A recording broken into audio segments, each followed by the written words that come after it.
Ebana, kilichotokea kwa Simba na RS Berkane mchezo wa mkondo wa pili wa fainali ya kombe la shirikisho barani Afrika kupelekwa Zanzibar ni sawa na Simba mkubwa kakutana na mkubwa mwenzake. Yaani kilichotokea pale ni kubwa imekutana na kubwa mwenzake. Unajua kitu ambacho watu wanatakiwa wajue, kwenye mafanikio yoyote huwa kuna vitu vingi sana viko nyuma ya hayo mafanikio. Tunapozungumza Simba inajulikana akiwa pale Benjamin Mkapa alishajinasibisha kwamba kwa Mkapa hatoki mtu, na kuna vitu vingi sana ambavyo ameshawahi kuvifanya vikubwa ambavyo hata RS Berkane naamini wanaviofia.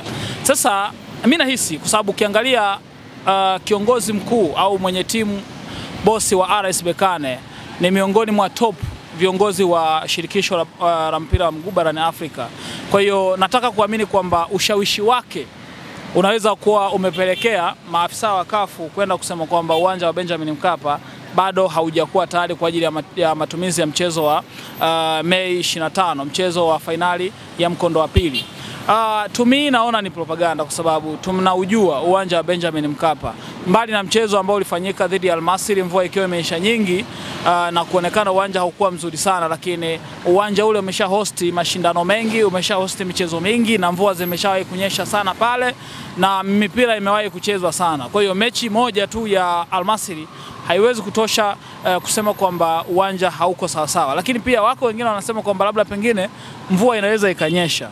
Mimi siwakatalii, lakini huo ni upweza. Yaani huwezi kuwa mtu ambaye unatabiri mvua ambayo itanyesha Mei 25. Wewe utakuwa ni pweza. What if haitonyesha?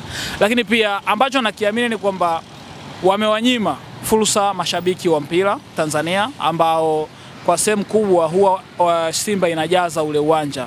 Mara kadhaa tumeshuhudia Simba ikijaza uwanja, hata mechi ambayo ilichezwa mvua ikiwa inanyesha, mchezo wa nusu fainali kati ya Al Masry na Simba, tuliona uwanja ukiwa full house hali ya kuwa mvua ilikuwa inanyesha. Kwa hiyo wakubwa wameogopa full house ya Benjamin Mkapa, na wakubwa wameogopa ile mapana ya kiwanja cha Benjamin Mkapa, ile flow ya timu zetu haswa Simba zikiwa kwenye ule uwanja. Mimi naweza nikawashauri Simba, hiki hakiwezi kuwa kichaka peke yake cha kujificha kwamba sasa Simba hatofanya vizuri, ingawa naamini kuna psychological torture itakuwa imewaingia Simba. Mpaka sasa hivi kuna mchecheto utakuwa umewaingia Simba kwa sababu malengo yao makubwa yalikuwa ni kuja kumaliza nyumbani katika uwanja wa Benjamin Mkapa. Sasa hii barua ambayo imetoka leo ya kafu kuvitalifu vilabu kwamba hautotumika, kuna sehemu kubwa itawaumiza. Lakini mimi nataka nizungumze kitu kimoja kikubwa sana. Home advantage kuna wakati haina msaada sana ukikutana na timu ambayo ni bora. Tumewahi kuiona timu kama Raja Casablanca msimu uliopita alikuwa kundi moja na Simba kwenye klabu bingwa. Raja Casablanca aliweza kushinda mechi zote mbili, home and away, na hapa nyumbani aliweza kupiga chuma 3 na Simba hakuondoka na kitu. Lakini tuje kwa Jwaneng Galaxy wakiwa pale Benjamin Mkapa, waliweza kumuondoa Simba kwenye mashindano ya klabu bingwa, wakamshusha kwenye shirikisho kwa kushinda wao Jwaneng Galaxy goli 3-1. Kwa hiyo Simba alishapiga watu chuma nyingi tu. Horoya alishakufa goli 7 pale, au FC Platinum alishakufa goli 4, AC Vita mara 2 alishakufa pale Benjamin Mkapa, ya mwisho alikufa goli 4. Vilabu vikubwa vimeshaonja chungu ikiwemo Al Ahly ameshakufa mara 2 pale Benjamin Mkapa na kutoa sare moja. Kwa hiyo naijua hiyo. Sasa ukiviunganisha vyote hivi, njoo kwenye mashindano msimu huu. Esperance de Tunis ametolewa kwenye hatua ya nusu fainali na Mamelodi Sundowns akiwa nyumbani. Lakini Mamelodi Sundowns wamemtoa Al Ahly akiwa Al Ahly nyumbani. Ukizungumza kwa mfano klabu bingwa Orlando Pirates ametolewa, lakini ukija kuangalia kipi kilichomfanya akaqualify Pyramid amequalify hatua ya kwenda nusu fainali akimfunga FAR Rabat nyumbani kwake. FAR Rabat alishindwa kurudisha mzigo ambao alikuwa amepewa mkubwa. Lakini ukiangalia Simba amepata ushindi akiwa Zanzibar dhidi ya Stellenbosch. Kwa hiyo uwanja wa Zanzibar nao ukijipanga vizuri unaweza kupata matokeo. Lakini Simba huko kwa RS Berkane Mimi ndo nataka tuonyeshe sasa ukubwa wake. Tusiishie tu kuambiana mdomoni kwamba Simba ni kubwa kimataifa, Simba ni kubwa Afrika, Simba ni kubwa vile, Simba ni kubwa wapi. Sasa huu ni wakati wa Simba kuto kutishia nyao. Atuonyeshe kwa vitendo kwamba sasa mimi jamani ni mkubwa. Either akatoe sare pale kwenye jiji la Berkane, lakini aweze kushinda ikiwezekana kwenye huo mchezo wa mkondo wa kwanza. Akiweza kushinda, hii pressure yote inaondoka, manaka akija nyumbani anakuja kukamilisha mchezo.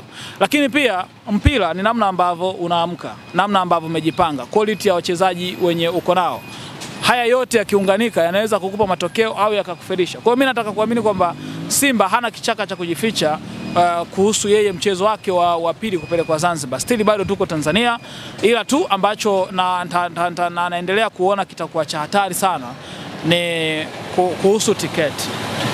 Wamekatisha tiketi hali ya kuwa CAF walikuwa bado hawajapitisha uwanja, na kuna baadhi ya tiketi naona zimeshakuwa solid out. Sasa sijajua kwa kule Zanzibar itakuwaje, maana huku uwanja unachukua watu 60,000 lakini Zanzibar uwanja unachukua watu 15,000. Yaani ni robo ya idadi ya mashabiki ambao wanatakiwa waingie katika uwanja wa Benjamin Mkapa. Kwa hiyo mimi nawatakia kila la heri. Mpira kwa sasa umebadilika.